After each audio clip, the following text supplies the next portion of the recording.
As my co-host just said, this game could be so good or so bad, or both. You know what that means? It's my favorite team. The Atlanta Falcons are involved in our fourth favorite matchup. Stay tuned to see who they play and who we should target.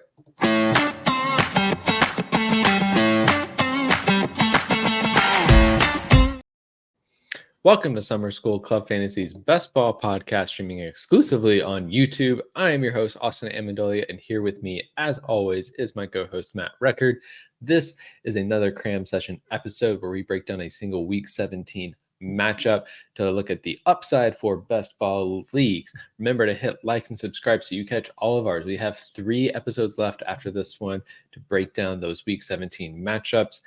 We are discussing our 4th ranked game. And as I mentioned, it involves the Atlanta Falcons, who play the Washington football team in Washington in Week 17. Some stats and betting lines for this matchup. The over-under is 46.0 points, which ranks 5th out of the 16 Week 17 games. It's a little bit surprising that that's not even higher given how bad these offenses are likely to be. Speaking of somehow, Atlanta are 2.5-point road favorites on this one, given how bad their defense is likely to be. Interestingly, they have a fairly low combined Week 15 and 16 total compared to other teams. It is at 177 points, which ranks 15th out of the 16 matchups in Week 17. That said, we have some high-value players. The ADP of the first player coming off the board is the 107 in Bijan Robinson. This game is outdoors at Washington, but usually the weather's okay this time of year, so we aren't worried too much about that. And this game got a rating of 6.9 out of 10, just underneath that 7-point mark. Matt, tell the story about how this matchup goes well, not for me, because it probably won't go well for me, but for fantasy football. Yeah, these are 2 very interesting teams. And it all centers to me around the quarterback play. So if Jaden Daniels lives up to his draft capital, when I say draft capital, being the second overall pick, there's a lot of interesting ways that the Falcons the Commanders can put up a lot of points, which is great. And then obviously Kirk Cousins going over to your lovely team. So if he is the guy he's been his entire career, which he's getting older and he's coming off an injury, but if he's the regular Kirk Cousins, boy oh boy is he surrounded by just so many weapons, right? Highly drafted weapons. So I think this game could very well become a shootout really easily. In order for that to happen, both quarterbacks need to play up to how we think they will play. Yeah, I think that's very accurate. I think this matchup goes well if Atlanta finally figures out how to utilize all of their incredible talent they have on the offensive side of the ball. And I think this matchup goes well if everybody's Achilles holds up throughout the season. That's obviously a concern for Kirk Cousins. And like you said, Jaden Daniels shows us who he can be based on his draft capital. On the flip side, how does this matchup go poorly, Matt? Well, the flip side, the Falcons, no offense to you, Falcons just don't live up to what we think they could be, whether that be injuries or Kirk Cousins is just bad. Who knows?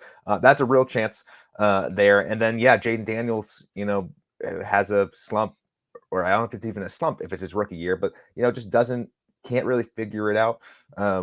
You could tell me these 2 teams play in a 10-3 game where the weather's bad, classic Week 17, forget it sort of game. And I wouldn't be that surprised.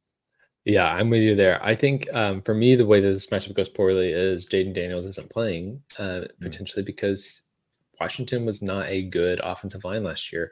Sam Howell was the most sacked quarterback when he was playing last year. And if that repeats itself with Jaden Daniels, who has a pretty high pressure to sack ratio coming out of college, he might not be super healthy coming Week 17. Now, I don't think Atlanta is going to be hitting Jaden Daniels too much because they can't rush the pass for anyone.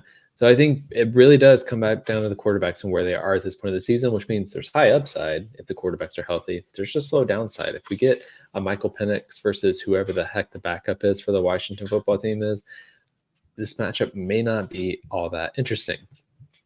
That said, there are some fun stacks and correlations in this matchup. Matt, which are your favorite players to stack? Yeah, I'll take the Washington side to let you talk about your favorite team. But on the Washington side, I mean, Jaden Daniels going off the board at QB 11, like we've seen in CJ Stroud and for brief glimpses, Anthony Richardson last year, that these running quarterbacks, have a lot of upside in fantasy, right? And they're usually going to be losing in games, so they have to, have a high volume attack. So give me Jaden Daniels, maybe not as my QB1 unless I'm really fading QB, but at the second QB I take off the board. And then look at these values. I mean, Terry McLaurin's going off the board as wide receiver 31. I really like Dotson going off the board at wide receiver 65. You can get just a lot of these basically free stacks with a lot of packing upside. Yeah, especially on the Washington side, a lot of value there. Yeah, I mean, first off, like stacking the Atlanta side of the ball is so great and so easy this year because Kirk Cousins is coming off the board as QB 18, so you can just backdoor stack anytime you want with him. And so I love the basic, the easy low hanging fruit there. The Drake London, Kyle Pitts, Kirk Cousins one. Like I feel like that those three could just pop off all season, but one that I love that is a little less straightforward. I really enjoy getting a little Darnell Mooney, getting a little Rondell Moore on some Kirk Cousins stacks. I think those two guys, they can play enough of an auxiliary role to have some weeks where they're adding points to your roster. As long as they do that a few weeks out of the season, you're feeling pretty good. And then I love bringing it back on the Washington side with Austin Eckler. I'm not ready to give up on Austin Eckler. I think he's poised for a bounce back season, and his value is such that it's really nice to get him in those correlated lineups for this matchup. Speaking of value, Matt, who is your best value at ADP? Did I just take him? You did not. I love Tyler Algier at running back 46. Can't That's quit a him. good one. Bijan Robinson, we expect to be the guy. He's going off the board as RB2, obviously. But just look at last year. I know Kirk Cousins is a better passer, so they might be passing a little bit more. But they're trying to keep Bijan Robinson healthy, right? Algier had a healthy role last year. Obviously, it wasn't what it was 2 years ago when he really, really went off. But you're getting a really, really good. He's a handcuff to Bijan Robinson. But if Bijan Robinson goes down, Algier's proven he is the guy. So there is a chance that he can have those, top 10 running back upside in some weeks, depending on the health of Robinson. But also, he's perfectly fine by himself. He, again, proven that he has kind of standalone value there. So, again, running back 46, you're getting him probably as your running back 5, running back 4 or 5. So you don't even need him. You're not relying on him, but he has the chance, kind of like the Alexander Madison sort of big thing from the last few years of getting a top 10 guy if something were to go poorly for Robinson. Yeah, I do really like that. He's a great handcuff to have. And I think there's going to be opportunities for him to get in the end zone here and there.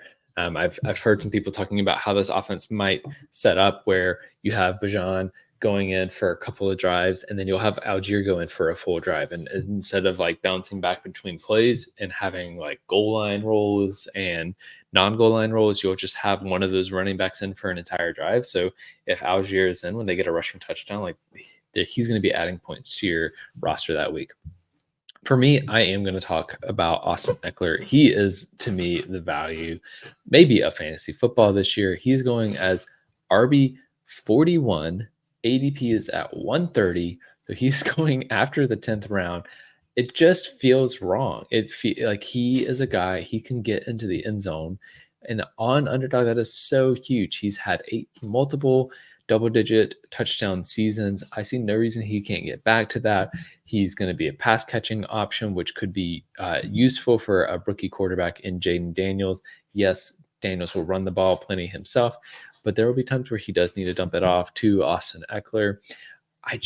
I don't get why he's going behind a guy like Nick Chubb, who's not going to play the full season. Jerome Ford, okay, I sort of get that, but he's going lower than Ezekiel Elliott. People like Ezekiel Elliott more than Austin Eckler. That is bonkers to me. But he's going behind Blake Corum, who's the backup in LA.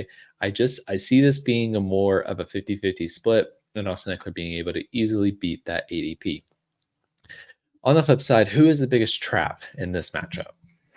I mean, this is an interesting matchup because I feel like people are being drafted in their right spots, like all the way down the board, right? So if anything, there's no value. There's value, not so much traps. But again, we're professionals. We have to do traps. And I'll stick to my Tyler Algier being really great, which means on flip side, Bijan Robinson going off the board at RB2.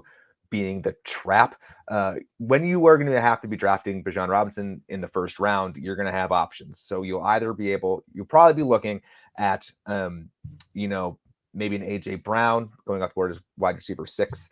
You're going to have, it's kind of a penultimate time. Like, are you going to be kicking off the next run of running backs, or are you going to build your team based off of a wide receiver? I think the way things are looking right now, especially since he's going off the board at number 7 overall, I prefer getting Bijan later in the first when maybe those wide receivers are more gone. I'm a big Breece Hall guy this year too, so maybe a little biased there. But I think Bijan Robinson at 2, I think there's more stable options to center your team around. Yeah, I think that's fair. It's not how I feel. I am a big fan of Bijan Robinson this year, but I do think it feels much better to get your receiver in that first round if you're not getting Christian McCaffrey, because by the time you get to the second round, you have dropped down a tier of running back of receivers.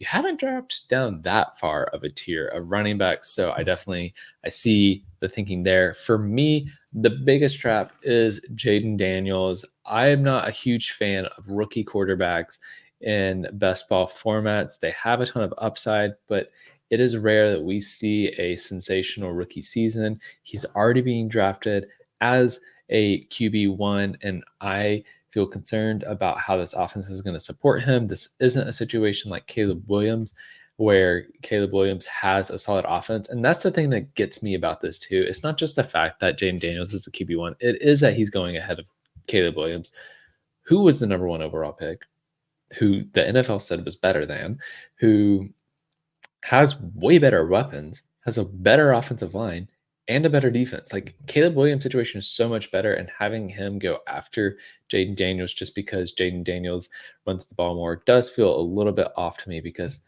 Caleb Williams is athletic too, y'all. He does run the ball some. He just also he's like Patrick Mahomes in that he likes to try and do it through the air, which that doesn't mean he is Patrick Mahomes. I'm just saying the play style is similar. He's going to scramble when he needs to, not just any old time. Biggest question marks. What are your biggest question mark about these two teams? I mean, you just said it. I mean, it's so Jaden Daniels. It's so Jaden Daniels' opinion. Like Kirk Cousins, I know he's coming off the injury, and you hope he comes back fully healthy, but we know who he is as a quarterback, and as a professional quarterback that will distribute the ball, right? So I'm less concerned about him. But Jaden Daniels, my God, rookie quarterback. Is he great? Is he bad? Does he make up for not great passing with the weapons he has with rushing upside? Like all of these things, that entire offense is predicated on it.